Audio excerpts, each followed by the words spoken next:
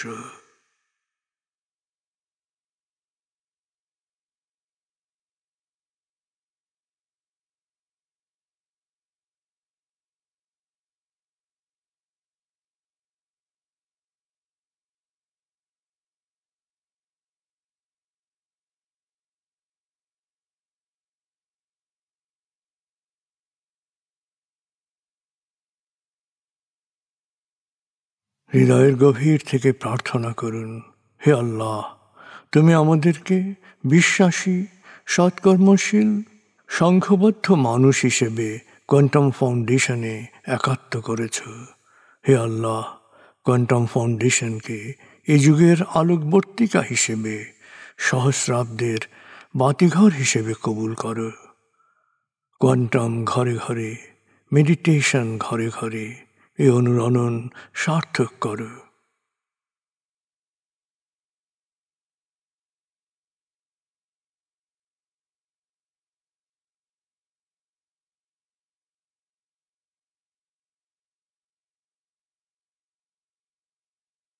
হে আল্লাহ, হে দয়াময়, হে মেহেরবান, কোয়ান্টাম ফাউন্ডেশনের সকল কার্যক্রম, শিক্ষা সেবা, শুদ্ধাচার, রক্তদান, এতিমান, প্রবীণ সেবা, চিকিৎসা সেবা, খতনা, মাতৃমঙ্গল, দাফন, কোয়ান্টাম মেথড কোর্স, এই সমস্ত কার্যক্রমকে সদকায়ে জারিয়া হিসেবে কবুল করো।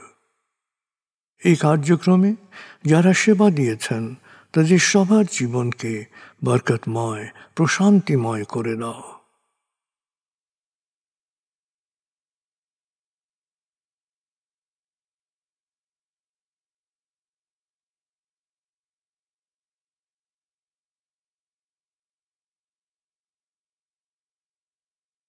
হে আল্লাহ, গত ৩০ বছর ধরে ফাউন্ডেশনের কাজগুলোকে গতিশীল রাখার জন্যে যারা নিয়মিত দান করেছেন, যারা এককালীন দান করেছেন, যারা জাকাত দিয়েছেন, যারা স্থাবর অস্থাবর সম্পত্তি দান করেছেন, তাদের সবার দানকে তুমি সৎ দান হিসেবে কবুল করো, সদকায়ে জারিয়া হিসেবে কবুল করো। তাদের পরিবারে সুখ ও প্রশান্তি দান করো, তাদের ধন সম্পত্তিতে বরকত দান করো।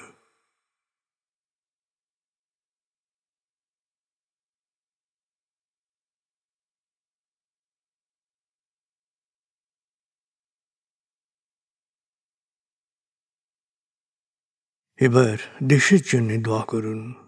হে আল্লাহ, দেশের প্রতিটি মানুষ যেন প্রজ্ঞাপূর্ণ সিদ্ধান্ত নিয়ে নিজের কাজ সবচেয়ে ভালোভাবে করতে পারে, সবাইকে সে তৌফিক দাও।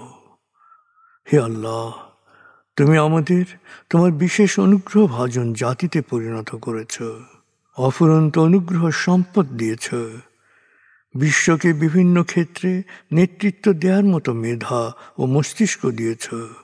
আমরা যেন ভালো মানুষ, ভালো দেশে রূপান্তরিত হতে পারি, আমাদের সেই তৌফিক দাও।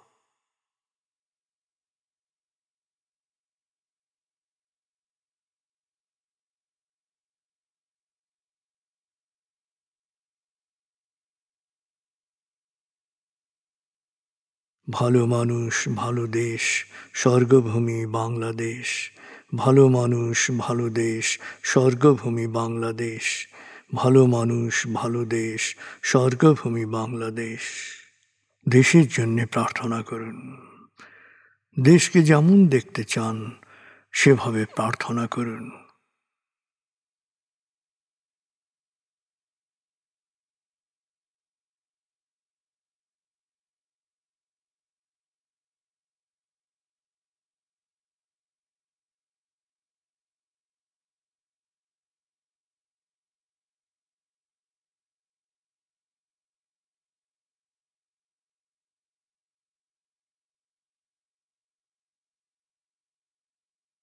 হে আল্লাহ,